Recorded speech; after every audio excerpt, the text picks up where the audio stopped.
So without further ado, this whole conversation here is a little bit more geared to music supervision. We have a really talented group of people here, but I'd like to thank Ayla Owen for coming all the way from the UK to lead this conversation. Take it away. Thank you. Thank you for being here. Just before we get started, I'm really curious to know how many artists do we have in the audience? And composer artists, rights owners, managers. Cool. Okay. That's good to know, because that will help us sort of gear our conversation and our questions, hopefully. So I'm Ayla. I'm the head of music at BBH London, which is the UK flagship of a global advertising agency, BBH. We have with us some amazing supervisors, which are going to show you clips of work that they've done, and I'm going to ask some questions, and then there'll be a little bit of time at the end for you guys to ask questions. So first, I think we'll start with Natasha and then go on. If each of you can just quickly introduce yourself, say who you are, what you do, and then we'll roll. Hi, I'm Natasha. I'm a Vancouver-based music supervisor. If there's musicians in the audience, hopefully I've licensed music from you, or I will. I've been a music supervisor for about 15 years. I'm currently working on 6 series. 5 of them you haven't heard of yet, but you will, because they're amazing. Netflix, AMC, BBC, CBC, ITV, and I also do ads, Christmas movies of the week, which I hate, and indie films as well. Thanks. Hi, I'm Roy Lidstone. I'm from A&G Sync. We're based in London and also regularly in and out of Los Angeles. I'm not actually a music supervisor. We represent artists, catalogs, rights owners, and work with these amazing people and try to supply the best material we can according to their brief. We also have a production company. We do soundtracks and Netflix original series, etc. And quite a lot of work in TV advertising, either with existing composition or creative bespoke work that we do. Hi everyone, I'm Heather Guibert. I'm an LA-based music supervisor, predominantly working in film and television, though sometimes that creeps in some ads and some trailers. And I'm very excited to be here. Thanks everybody. Hi, I'm Rob Lowry. I'm a music supervisor based in LA. I also do film and TV. And I'm excited to be here as well, so thanks for having us. Great. Okay, so we're going to start with Natasha. Do you want to just tell me tiny little sort of heads up of what the clip is, what the song is, and then we'll go straight into it? So there's a television series called Bletchley Circle that was on the BBC, and they made a remake of it called Bletchley Circle San Francisco. Of course, Vancouver doubled for San Francisco. So the premise of the original series, it was based on a true story about a group of women code breakers during the Second World War, that when the war was over, they, this part is not true, they started solving crimes with their code breaking skills. We wish it was true. Yeah, well, it could be true. Could have been true. So the Bletchley Circle San Francisco picks up in 1956, so that was an interesting show to work on because I had to all have period music in 1956. 2 of the characters from the UK go to San Francisco on a vacation, and guess what? They solve some crimes with their code-breaking skills. So one of the lead actresses is named Rachel Sterling, and her husband is a guy named Guy Garvey, who is the lead singer of the band Elbow. I don't know if you've ever heard of the band Elbow, but they're one of my favorite bands ever. Like, immediately look them up. They're amazing. So what happened was Guy was going to be here for 6 to 8 months shooting with her. They have a new baby. So he was going to be in town just hanging around, and I just thought this could be a perfect opportunity to get one of my favorite bands somehow incorporated in the film. But trying to figure out a way to do it without seeming like it was like a little too like, can you just be on our TV series? Took a little bit of finagling, and it also took some finagling to convince the producers of the show, who had never heard of Elbow, that this guy was the shit. So what happened was he was in town. There was one of the scenes in the whole series takes place in like a jazz bar, so there's musicians playing, and so we kind of pitched it to him like, would you be interested in maybe recording a song? And he suggested the song "I Only Have Eyes for You," which He suggested it. he suggested the song. Well, we had a conversation, and I kind of said, "What about this and what about that?" And he said, "I really love the song "I Only Have Eyes for You," which is traditionally like you think of it as like a romantic song, Yeah. but you can think of the gaze as a menacing gaze as well. Well, right? let's roll the clip because I want to ask you about the sort of the song. That was just a choice. setup, so you don't, so you see that he's performing. Yeah, So- no, he's- and then I'll shut up. But yeah, He's performing, and I completely get what you mean about that sort of juxtaposition of the song, which is usually romantic, and the scene, because it's creepy. and the song was also so good that they used it on the promotional campaigns as well. Yeah, I so bet. Awesome. there you go. Should we roll the clip? A double agent. So those numbers you're so curious about, he knew what they meant. Давайте, ее и бюро. What's he saying? One of us give up on you. But me, I believe there is blood in this stone.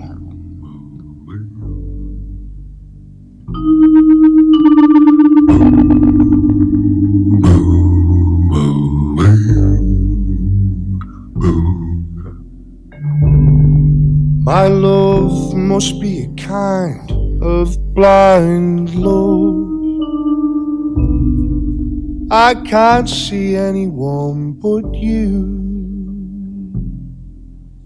Shut up. Are the stars out tonight? I don't care if it's cloudy or bright, for I only have eyes for you.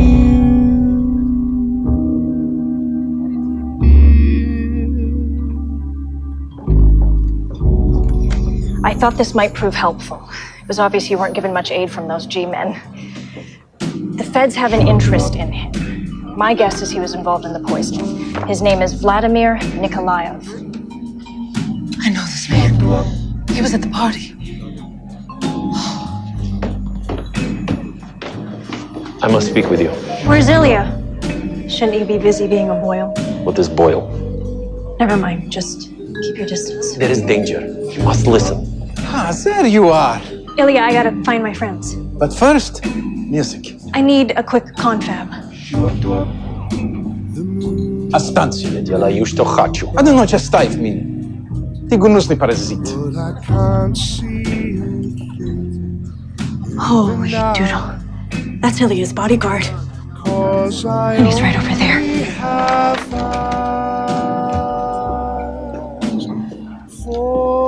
You sure Vlad's our man? Yes, and he's wanted internationally. No wonder he gave me the creeps, telling me I'm in danger. A threat or a warning? Let me see if I can find out. I don't know if we're in a garden. Players are good. What do you know about your handler? You watch me. I do not watch him. His name is Vladimir Nikolaev. He's wanted by the police in several different countries. He was involved in my friend's disappearance. I need to talk to him. To cover stinking truck, he will kill you. So he's some kind of government agent? I do not know. I'm a humble cellist. We need to find best help. Millions of people go by, but they all disappear.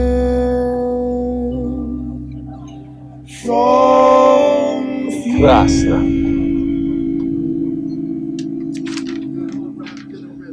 Cause I only have eyes Josephine. for you.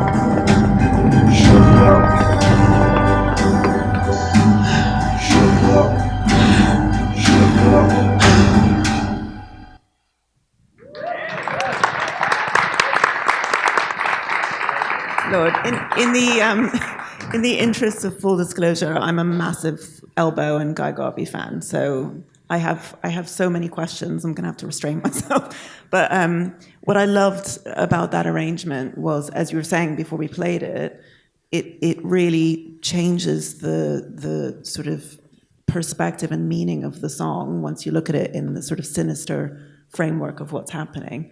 The arrangement itself, how involved was he in terms of the production, and because there was a real slight sort of key change and shift.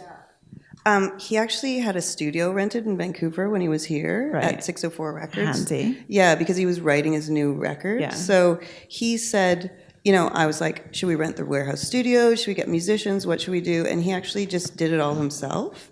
And the only note that we kind of had is that we wanted that menacing ending because we knew that the murder was going to happen and that was going to be part of the whole thing. Yeah. But he 100% did that amazing arrangement himself. Is so gorgeous. Our only note was get kind of menacing at the end, and he did. And the horn outro as well as he delivered that as his kind of like temp scratch track, and I was like, done. Okay. It was like, do you have any notes? And I was like, you're Guy Garvey. No, I have no notes. If I was Guy Garvey, I wouldn't be able. I would just sit in my flat all day and listen to myself talk. Yeah, it was amazing. And the woman in the red dress is his wife too. So we got to hang out with his wife on set, and so it kind of was like my goal at the beginning of the project for this to happen. And then it actually happened, and I was like thrilled. A dream. Yeah, it's great. Just a quick question on the licensing of the publishing. So can you just talk the audience through a bit in terms of rights and what you had to do? Yeah, we went through Warner Chappell to license the song. They gave us a pretty good deal because it's a Canadian show, but we had to specifically tell them like who was recording it, and because he's one of theirs, isn't he? What's that? He's one of theirs, isn't he? Yeah, I think so. Yeah, but also, an older song like that, I think the writers probably are passed away. But oftentimes, when you cover songs by newer artists, you have to get their permission, and sometimes they want to hear it first. Exactly. But in this case, they were like, "It's Guy Garvey. It'll be fine. Like, it's great." And so we kind of got carte blanche to do whatever we wanted. Amazing. And like I said, then it turned out so well that we had to relicense it for all of the promo rights. So, and this is aired in the UK on BritBox, which is a new streaming service like Netflix, but it hasn't aired in North America yet. It will not until the new year. So. Did you release it as a single, or is it hasn't been released as a single as far as I know, but that's something that Guy Garvey owns the rights to the master because he created the master, and so his record company would have could do that if they wanted, and I'm not sure if they did or not, but they did make a full-length music video of it as well. That's gorgeous. That's mostly just his performance that they gave to him to use should he want to. So yeah, I think it turned out really well. Yeah, it's great. Thank you. You're welcome. Thanks. Great. So next up is Roy. Roy's got a couple of clips, promos that it's not from a TV show. So do you want to just quickly intro the first one and the second one, and then we'll just roll the whole thing and I'll ask you questions? Okay.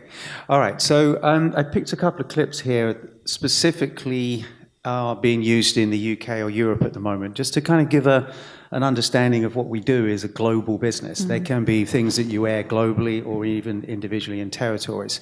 The first clip we're going to show is for Sky Atlantic TV's big production called Tin Star, which stars Tim Roth, and it's now entering its second season. It was a huge hit in the UK. I think it went international as well. With TV, they do promos to obviously start the build-up of the advertising of the series way ahead of it actually coming out. And they are the equivalent of trailers, but they're on television. And we were very lucky to have a piece of music that we'd specifically made for the purpose of using it in sync, but with a real artist. So it's not sort of a backroom production job. It's using a well-known composer with an artist with a terrific voice who has a lot of experience in TV and film and in computer games.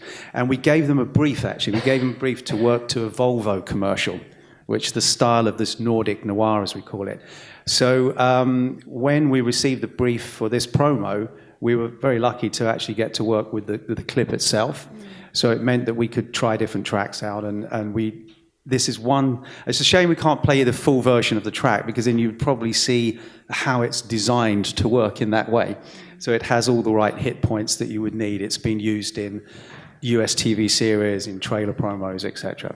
So that's that, featuring an artist called Ivor. And then the second clip is a commercial that we did for a German brand, and that's actually using a piece of music from an Indian Bollywood catalogue. It's an Indian company called Saragama that bought the rights of thousands of Indian film pieces of music going back to the 50s and 60s.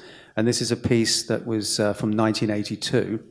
And again, you know, the brief came in from the ad agency looking for something a little bit out of the box. They didn't want anything really that current, but it needed energy, it needed movement to go with the visuals. And to be honest, this catalog is pretty easy to work. It's like Kanye West has sampled it, it's been on Heineken advert, you know, there's just ridiculous amounts of uses on it. So it was just a case of picking something that worked with the visuals. Brilliant. Should we roll clip? This is where I want to be.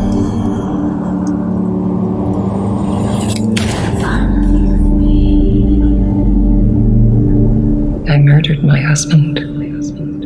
This is all I'm asking for. I left him there to die. Nothing else, nothing more.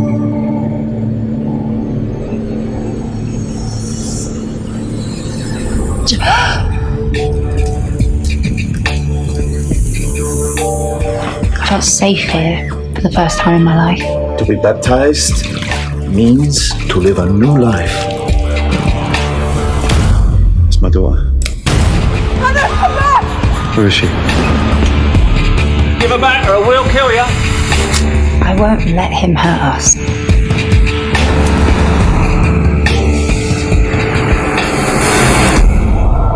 Here I am! Kill me! It's my daughter. Where is she? Coming for us. Coming for all of us. It's my daughter. Where is she?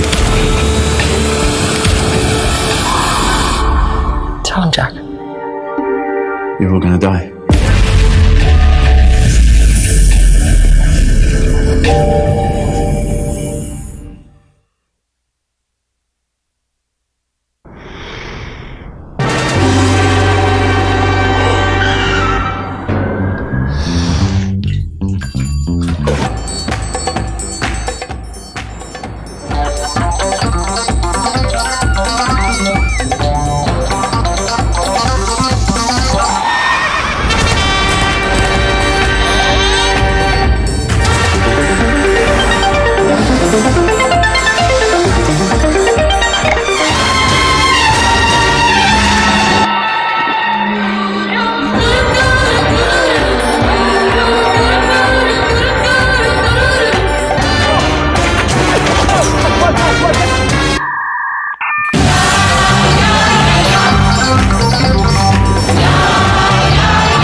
Both great clips.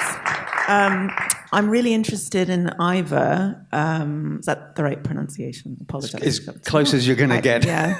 So she's Faroese from the Faroe Islands, but she lives in Iceland now? Copenhagen, Denmark. Oh, she lives in Denmark. Okay. I'd read that she was to Iceland. How did you come about sort of choosing her and working with Tom Hodge?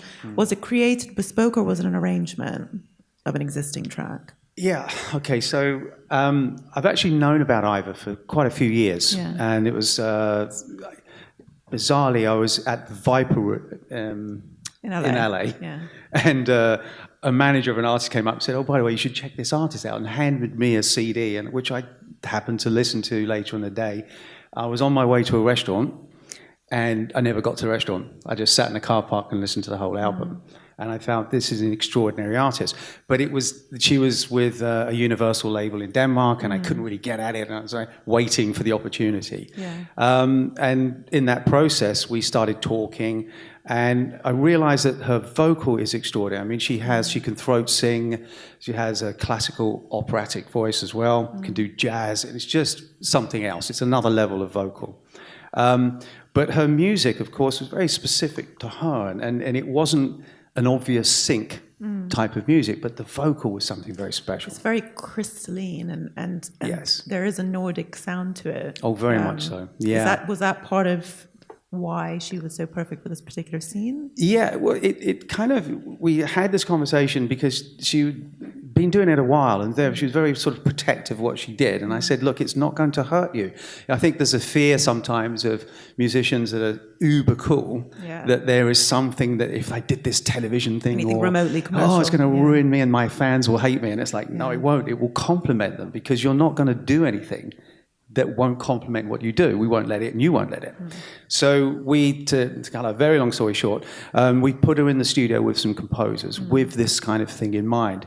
And at the same time, she was discovered by a composer called John Lunn, who's the composer for Downton Abbey.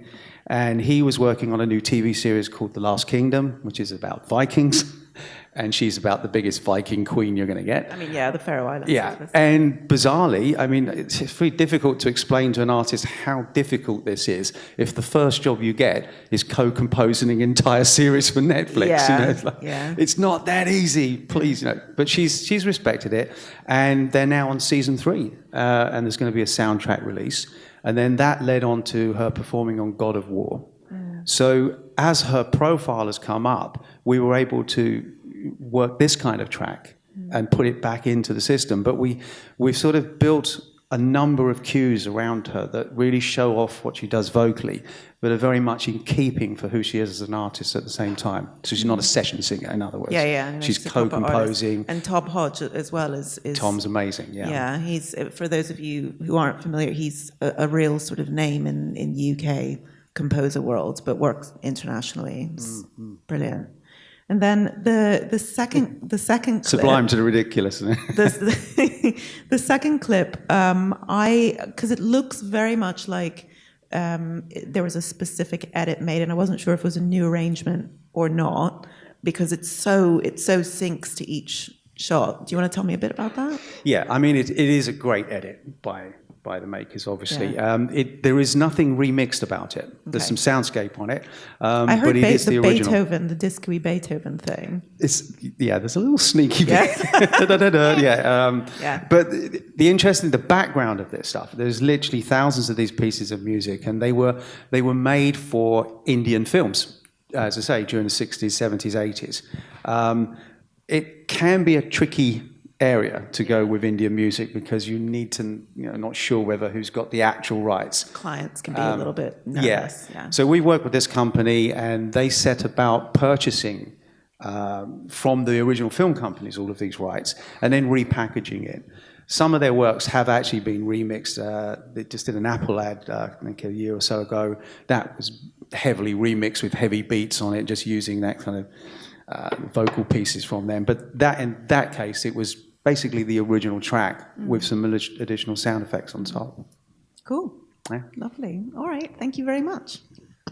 Heather, we're about to play your clip. Do you want to just give us a quick little intro? I will. So this will be a clip from a television series called Stitchers that airs in the US on Freeform, the network. The clip that we're going to see is kind of the culmination of a relationship arc where we had a song follow that relationship. It's kind of our John Cusack Say Anything boombox moment. You start by kind of seeing this couple meet, kind of fall in love, then they break up, and this is the like go get your girl moment. So here it is. Lovely. Roll clip.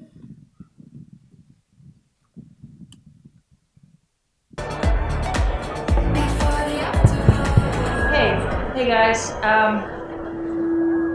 don't throw your drinks at me. I'm just here to sing a song about life and death. And the moments you realize who and what really matters.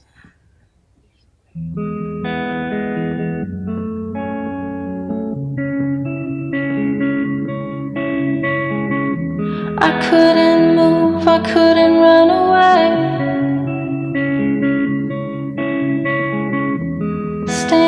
staring at a don't walk sign. These days I tell myself be open. Why are you smiling? Too much time left Maggie frozen. is going to tell me where my mother's been moved to. Why are you smiling? What's that? According to Linus, a working oxytocin filter. He did it. Yeah, I wait.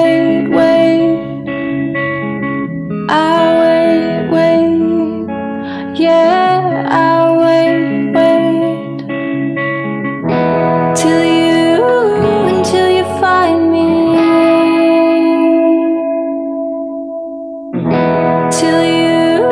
Until you find me. Yeah. Like a magic cure that's always just an inch away from your fingertips, you know.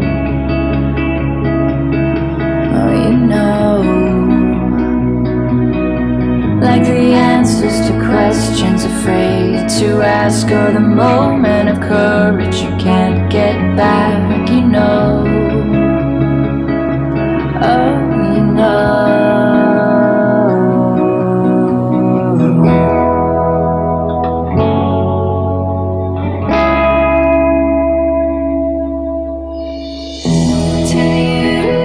Until you find me. Until you find me. Until you find me.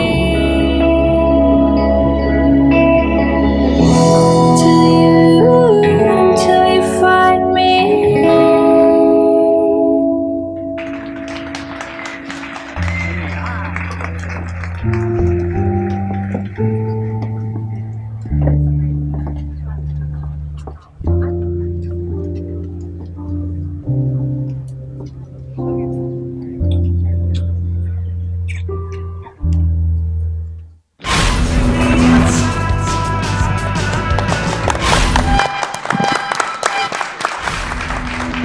Love that.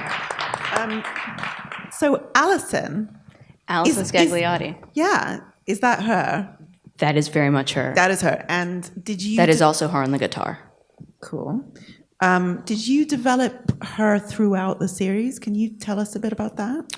Yeah, I mean, the song kind of comes into play 3 ways over the course of the season in 3 different episodes. So the first time is when the two in the shot have their first kiss. So one of them is kind of a DJ. So she shows up at the club. They had already kind of had a rough day. Kind of shows up and she sees her across the room, and it's like this kind of moment where the sparks kind of fly. And it's when they have their first kiss. And so the original version of the song is by a band called Teammate, and the song is Until You Find Me. So their version, the way that this was actually released, is as more of like a synth pop track. So it's what you would technically hear in more of a nightclub setting. So we have that, and that's where we have our first kiss. We have this great panning shot where the music kind of comes out right when they kiss to give you the fantasy moment. Yeah. Then the second use is in the following episode where the two are kind of having their first date, and one of them is like playing it on the guitar, and it's the reveal that Alison, who was just playing the song, it's her big reveal that she is also a musician and can play, but it's been this thing that she keeps to herself. Because Alison is actually a very good singer and guitar player. So it's our big reveal, and they kind of play this song on just an acoustic guitar. And, you know, the relationship kind of takes off. We kind of had to stop talking about the song for a while on the show so we could have this big subsequent reveal for this moment. And then we completely rearranged the song and reworked it and shot it to create this moment. That's awesome. How did you get her involved in the show in general? Was this an artist that you were already aware of, or the artists themselves? The way that it all kind of worked out. Technically, the first use should have just been a normal song. The second use on the guitar should have just been a different song, and then this would have never happened. And through the process of having conversations with the filmmakers, as the first and second uses, we were just at the early stages of production. So the way it actually came about is I was giving them song ideas for the club scene. And then I found out about this guitar moment that they had, and they didn't know what they wanted it to be. And I kept going back to how I envisioned the first scene and the song I wanted for it with this kiss. And I kept going back to this original song. And then I had a moment of realization. It was like, what if it's the same song? Just interpreted in different ways. Yeah, and I knew the song really well. I know this band very well. It's a real earworm as well. It is for sure. And the band is in LA. The show is supposed to take place in LA. It just made sense on so many ways. What the lyrics are about, who the character is. The band is also very active in the LGBT community. The drummer in the band had just had an article in The Advocate online, and so it was really important to me to, one, create this arc, but also to have the artists involved be representative of the couple itself. So it was really just all the boxes being ticked. And when I listened to the song, I could see what we could do with it in an acoustic manner. The foundation of the song is so fantastic. And then it was a matter of convincing the filmmakers to go for it. That was going to be my next question. When you present the idea of why don't we make an arc out of it, normally you would imagine the answer is like, oh my God, yes. That was not the response at all. Because directors have their vision, producers have, so I can imagine. It was a battle. I can imagine. Every step of the way. And I eventually got them to agree to have that be the song that they played on the guitar before it was the song that they played in the Kiss the Scene before. Did you convince them it was their idea? Because sometimes that works. No, eventually I more harassed them enough that we ran out of time, so they gave in and gave me the song for the guitar. Were they happy with the end result, though? Ultimately, they were happy with the results, but there was a lot of harassment on my part involved, and long emails about why I thought we should do it. And we had the time in post-production to kind of force the song in. And then once it was there, I had the artist there on set when we were practicing it on the guitar. And I was like, I'm going to make them fall in love with this song. It just makes the whole thing more meaningful and credible as well. It's not bullshitty kind of contrived. It's something that's real. So it can be talked about with conviction by the artist. It was very pure every step of the way. And even to the point where the writers were there on set and were hearing the song over and over again. And it was very natural that when the arc was going to happen, that they were going to break up and then get back together, that it should be with this song. Because I knew that much going in. I knew they were going to break up, they were going to get together, break up, and then there was some kind of coming back together, but it wasn't always going to be a musical performance. I kind of pushed them in that direction. And that's another sort of really important aspect of a music supervisor's job, is that if you have a vision, it can often be really difficult to sell it in.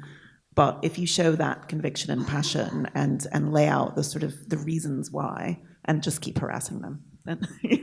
There was a lot of harassment involved. Yeah. I thought I was going to lose my job if I mentioned the song one more time. Yeah, but it's worth, if you believe in it, it's worth it because you're making the work better, right?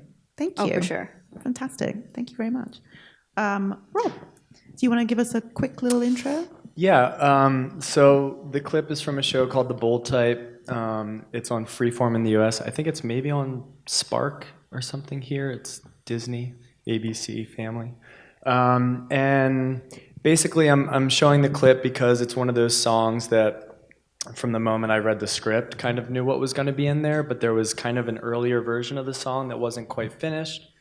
And I think I had a demo of it. And so it was one of those things where we had the demo in the cut and we were cutting to it, hoping that the studio version was going to be ready. And they actually were in the studio finishing it for us. And to set up the clip, it's basically, it's the kind of climax of the season finale. And basically what's going on is there's a woman who's kind of doing this protest slash I guess art, like human art piece thing where basically she was involved in a sexual assault and her rapist basically got off scot clean because of something that happened in the court system. So she's holding these weights, the scales of justice, as kind of this art performance piece. And in it, she's in Central Park, I think, and basically the women who work at this magazine, the women of the bold type who work at the magazine, are trying to get attention for it, and she passes off the weights to other people who have also experienced assault. And the 3 girls of the bold type have not experienced it, but they're keeping her company. And then meanwhile, their boss has kind of been very invested in this story that one of the writers is writing about. And you kind of realize in this scene that the editor has been so invested in it because she had experienced something similar that she had not talked about before, and kind of brings it to light here. So. Okay, thank you. Should we roll the clip?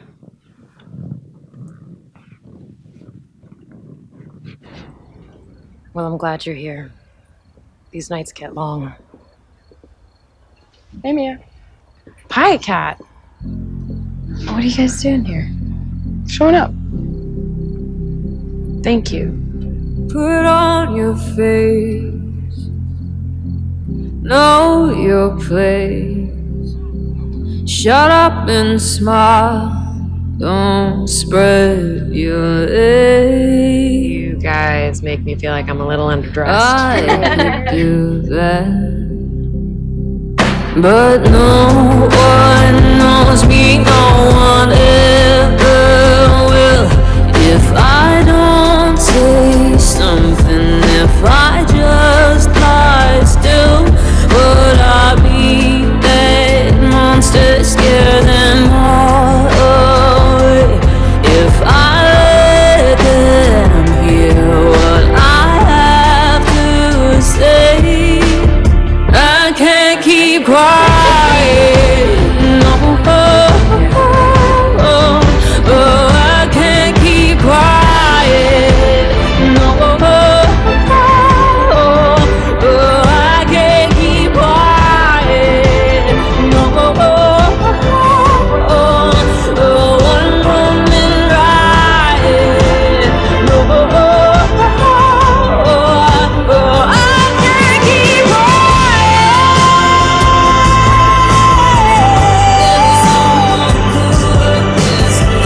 There'll be someone who understands.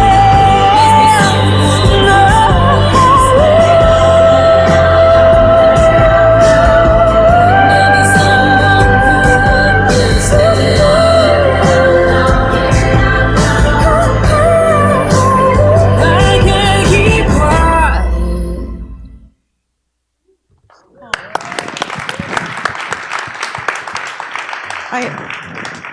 I'm curious, just quickly, to know what was the deal with the scales? That sort of the scales of justice kind of Exactly, thing. yeah, it's kind right. of a metaphor for... So obviously lyrically, this completely makes sense within the setup that you were talking about.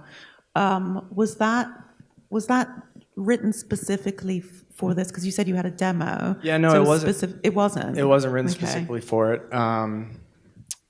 Connie, her artist name is Milk. Milk, yeah. Yeah, so I believe, so there was an earlier version that I think actually kind of took off just a bit before in one of the Women's March videos. Okay. And Connie had kind of written it about her own experiences, and obviously just kind of took on a life of its own. And then we were fortunate enough to partner with her, and she was just so loved the show and loved the scene. It was so passionate and helpful, and in finishing in time and everything, and then also just kind of, promoting it. It was one of those times where, I mean, this is the most rewarding for me as a supervisor, when what you're doing kind of speaks to something beyond bigger. what we're doing.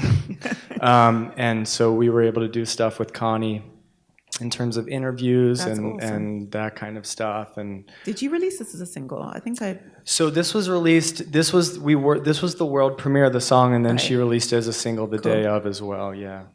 That's brilliant. Yeah, her voice is sort of a kind of London grammar waltzy kind of, just beautiful. It's so kind powerful. of gothic. It's so that's a great way to describe it. It's so powerful. Fabulous. How are we doing on time? Okay, so I've got like a couple of generic panel questions, and then I guess we can open it up to the audience if you guys have specific questions. So it kind of goes back to Heather's point about the director in the process, and how involved you get, sort of kind of throwing down the gauntlet. How involved are they in general? Or we can talk about these specific clips, because I think, well, we've all had really mixed experiences with directors. But with these specific clips, can any of you tell me, besides Heather, because she's already told me, how involved the director was in the sort of realization of the vision? I can say that I had 7 or 8 meetings about that Guy Garvey song, with the showrunners, with the producers. Like, there was a lot of cajoling and convincing before they even agreed to it. Yeah. And then once they agreed to it, then there was a lot of meetings about exactly how it was going to take place.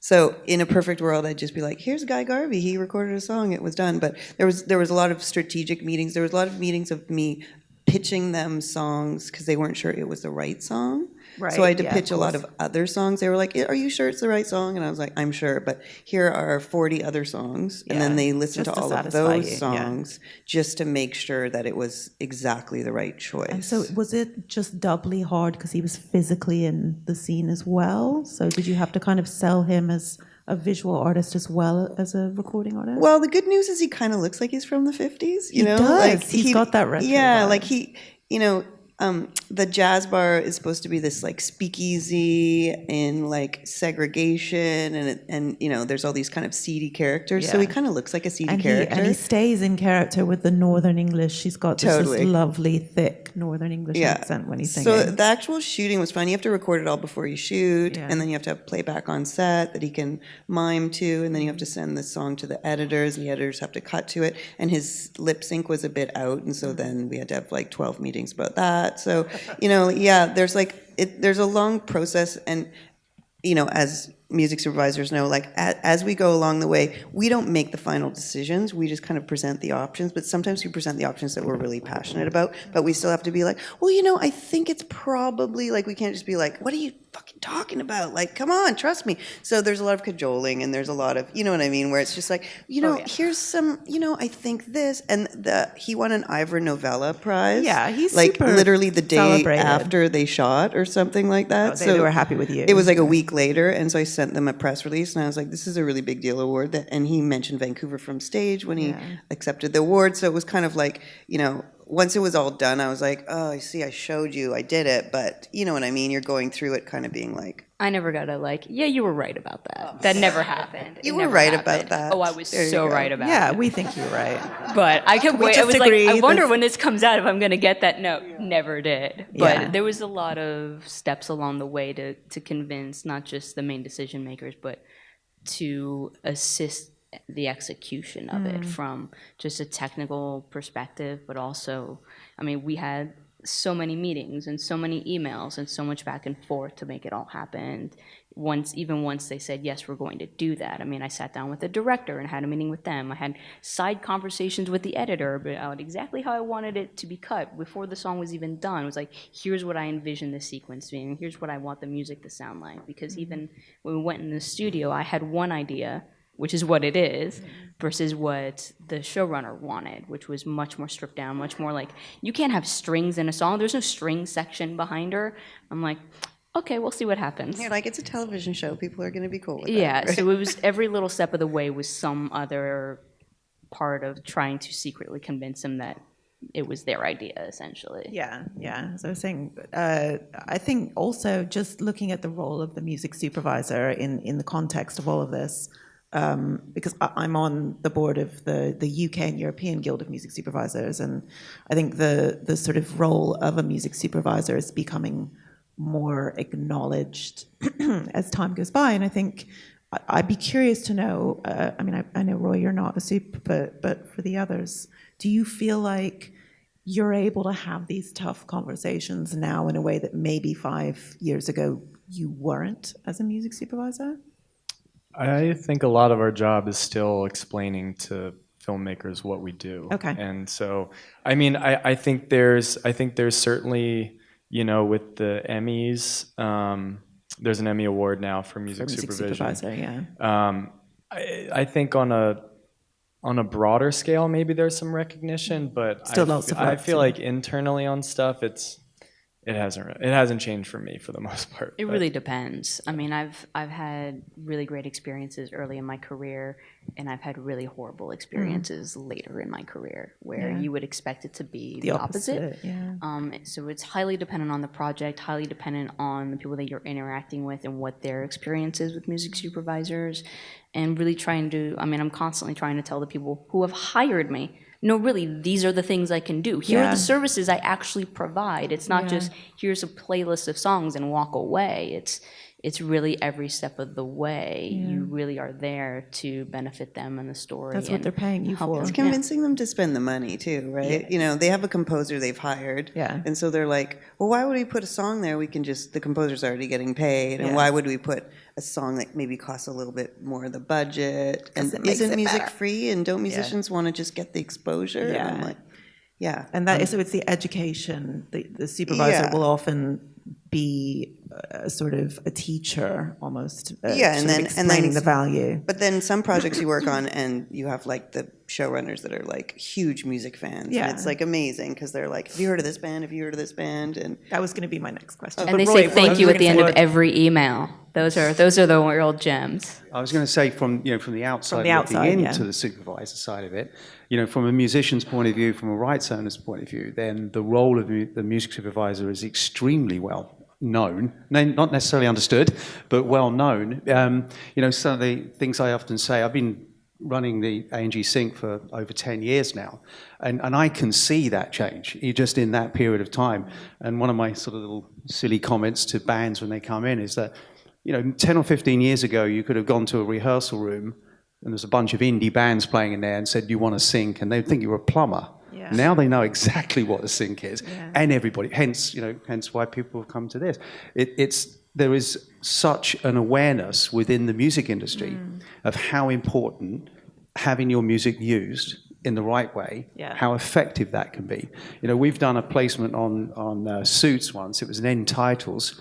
It was exactly the right piece of music for that piece. It was a nearly 2-minute section. They dropped all the dialogue. The music became the feature.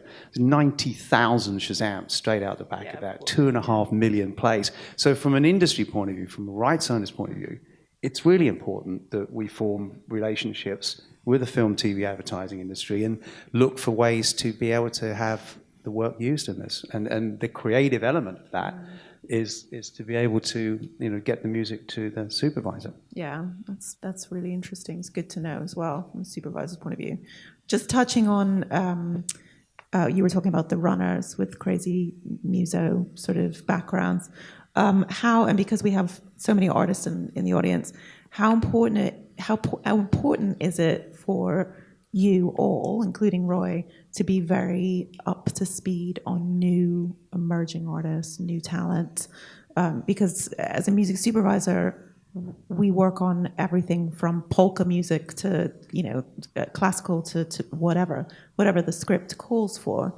Do you feel like it's very important for your specific role to be up to speed? I have people for that. Right. Okay. So not you, but I mean, I think I talk about this a lot because I know it's hard to find the time, and I know a lot of supervisors feel like they don't have the time, or they say, I don't listen to new music. And that to me is kind of just, I try and carve out 2 to 3 hours every Friday to listen to new music, just because I'm so passionate about it. And if I'm not passionate about this career, why am I doing it? I'm not making that much money.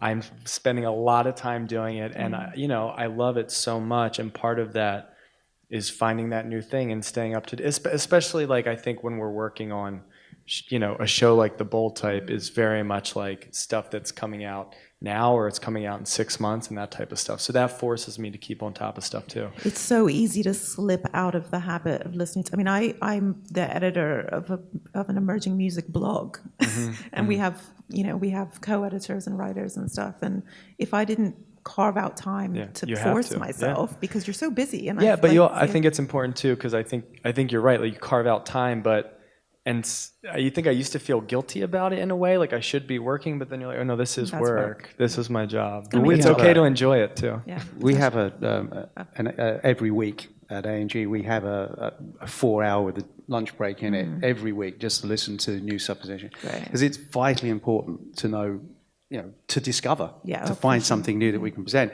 But what's really heartening is how much great material is out there that without, to be honest, again, going back to that point about the uses of this music, it would be very difficult for some music to just get radio play, just get, you've got to go through all of those loops. But the avenue of being their music used at a discovery level in film and TV is a tremendous opportunity. So there is great music out there, and synchronization is a really great way of exploiting it.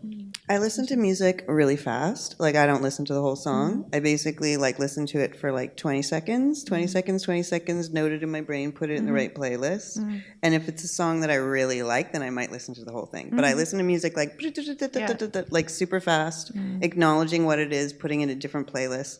And then when I'm working on a new show, I'll form a playlist. You guys probably do the same thing of figuring out what the sound of the show is. So I'm doing a Netflix, a mood board. Yeah, I'm doing a Netflix series right now. It's like a kung fu kind of otherworldly series, and we're using mostly Chinese hip hop and Asian American hip hop. So I've learned a lot about that, which isn't something that you would normally know. No, but to me that's the kind of stuff that's really fun and exciting. Is when you get to really invest in a time or a sound. Researching, the researching. Totally. I as much as it's fun to work on stuff that uses a lot of new music, and that's part of the job, it's not always important. It's highly dependent on the project and what the project itself needs. And to me, it's much more exciting as doing this for a career is to not just use the same kind of music all the time. I love inhabiting new worlds, whether I know much about them or not. I mean, I just did something that uses a ton of music from the 60s, and I was like,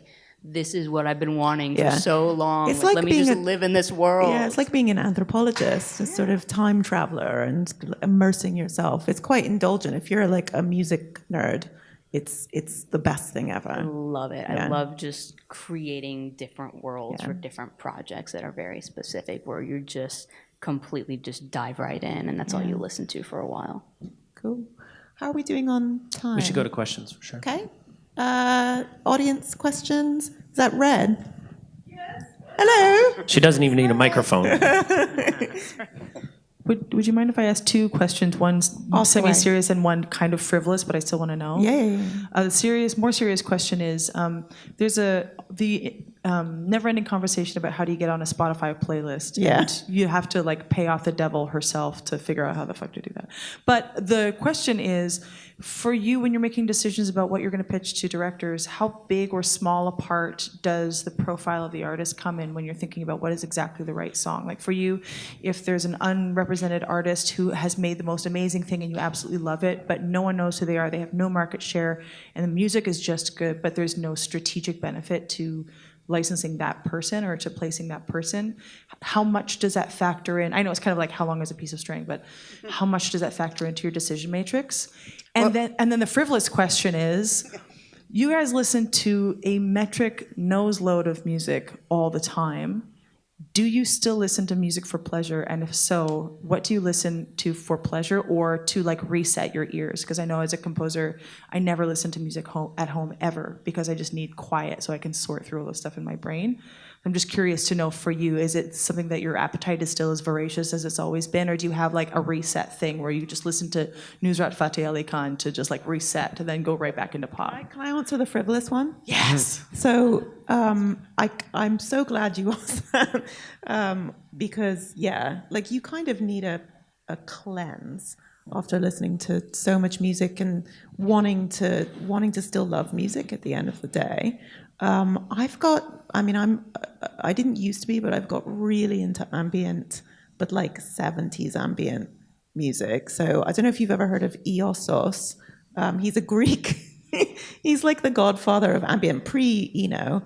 And I listen to his stuff in the morning pretty much every morning, just to almost like a meditation. And then sometimes, or I'll throw Leonard Cohen on, just because to me that's almost like a meditation. But it's really important to still love music and having that sort of cleanser really helps for me. You're like the opposite of me. I cleanse my brain with like salt and pepper, 90s That gets me too- hip-hop, yeah, but that gets me too Madonna excited. Borderline, I get too excited. like any kind of like cheesy 80s like rock set. I don't even care because I need to reset my brain by also moving my body. So I literally like have like sitting at the computer all day and then I'm like, salt and pepper's hip, and I'm just get up and I like dance like a fucking idiot in I'm my too tired pajamas. by the end and of the day. I'm Like, tired too, but that's how I get untired. You just gotta right? listen to your heart. Listen to you. Done. Mic drop. Damn. Yeah, just cheesy dance music, which we'll be playing at my brother's bar at 2 a.m. tonight if anyone makes it that far. So yeah, I find ambient music like it actually frustrates me, and I'm just like, wait, just get to the fucking chorus. During the day, totally. But I find there's something about, there's one piece, if you're interested, by Eosos, this Greek guy, called The Angels of Comfort, and it's just synth chords for 30 minutes. Does he do a version of Super Freak? Because I'd be into that. I don't think so, but he's still alive. You can email him. I think he answers emails. Are you guys, do you have any thoughts on? One of your questions was about the presence of the artist in terms of social media, etc. I personally, from our point of view, it's something that we're paying much more attention to now than we would have done in the past. As I say, like 10 years ago, it was really about, we were pitching music that we felt was right, according to the brief, but we're now sort of very aware of the more profile there is on the artist, then it's going to make that opportunity a little better, especially within advertising and also within trailers as well.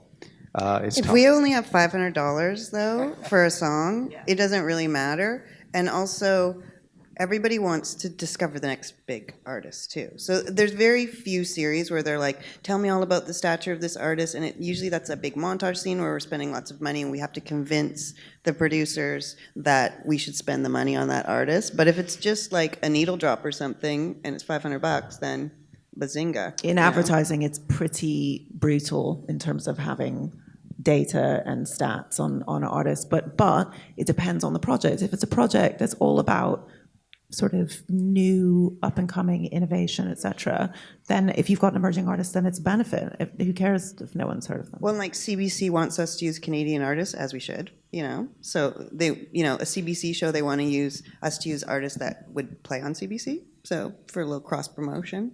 So it just kind of depends. Like the Netflix series I'm doing right now, they're like, we want brand new hip-hop artists that like amazing and huge and, but sometimes they're just like, we're also up against, in the UK, we're up against the blanket rate. I don't know if you're familiar with that. yeah, we don't have that here. Yeah, you're lucky. But I mean, one of the things that we have is that British television can use pretty much any music that's available within the system. So they can use Pink Floyd to do whatever. I thought that You can abstain from it, but if it's in the system and you're not pulled it out. That's why when like you're U2 watching some stopped it. British show about house cleaners, there's like a huge songs, and you're just like, how did they have like $800,000 worth of money to spend on like a show about like some annoying people? That Tin Star promo, that falls under the promo blanket rate in the UK. They can only use it in the UK. If they want to use it outside, they have to pay us a lot of money. But the upside of that is that it's a nice feeling. It's an ego trip when you think about, well, we've got this piece of music and we've beaten off Pink Floyd. Well, they are abstaining, but we're beating off the charts in order to do that. So it is a battle, and therefore that, as you were saying, particularly with advertising, the profile can often be a decision maker in terms of how the brand see it, because there can be a creative level, and then when it goes to the brand, they just, the old cliche, my daughter doesn't know that one and I'd rather have that track in it. I will say on that question though, if you do get a placement, make sure that you do have some kind of presence on the internet, because even if it's just blog reviews be or something. Shazammable. And a lot of people, if you're not Shazammable, they'll search for your lyrics, and if they can't find it, then I'll get like an email where they've tracked me down. Sometimes, like, I'm still getting emails about the L Word Season 1 from 2004 where people really want to know what that song is. So if you do get a placement, make sure that your music is available to purchase, available to search, because otherwise it's a bit of a lost opportunity. Yeah. Heather, did you want to say something? Yeah, I was going to kind of add that for me personally as a supervisor, I don't care. I don't care if it's an artist that has a presence or has, 10 followers on social media or 10 million followers on social media. At the end of the day, the song either works against picture or it doesn't. And there's no amount of social media hits that will make something work that does not work. Yeah. There are times where it does matter. If the song is supposed to be recognizable, then yes, obviously that matters. Or if you're dealing with filmmakers where you have to convince them that something means more than it does, you having to explain who Elbow is. It's like, you shouldn't have to do that, but you had to do that. And so it helps to be like, here are some stats of why you should be familiar with this artist. But from a purely creative level, from a just, nuts and bolts supervision level, it's not important. People send me those stats and like press releases. I'm like, I don't care. I don't care what your numbers are. It makes no difference to me. The creative process, even in advertising, the creative process is about finding what's right creatively first. I think it's when there's a short list and you're trying to sell something in, it can be helpful, depending on what the client's looking for, to have some stats. But I mean, I had to explain an entire genre of music to one of our clients, a very big fast foods client, a few years ago. The sort of UK rap scene's called grime. They'd never heard of grime. I had to explain to them it wasn't something that was dirty, even as grime, and had to break it down to something that was just seemed so obvious. I mean, there's like hundreds of millions of fans on YouTube of these artists that we put forward, and it took a while. We held their hand and we got there. But things that are apparent to us that just seem really obvious, just particularly for big sort of, kind of global corporations, it takes a little bit of explaining. We got time for one more. Anyone? One more question. Anyone else? No more questions? Okay. Thank you guys. That's really, I loved the scenes, it kind of brings everything back to the song, and I love your quirky commercial. It was so weird. And those were all very strong choices. Danielle and I actually had a little cry up there in yours. It was pretty, we had a moment together, actually. It was quite nice. Thanks, Danielle, for that moment. It was really good. All kidding aside, please give these guys a huge round of applause.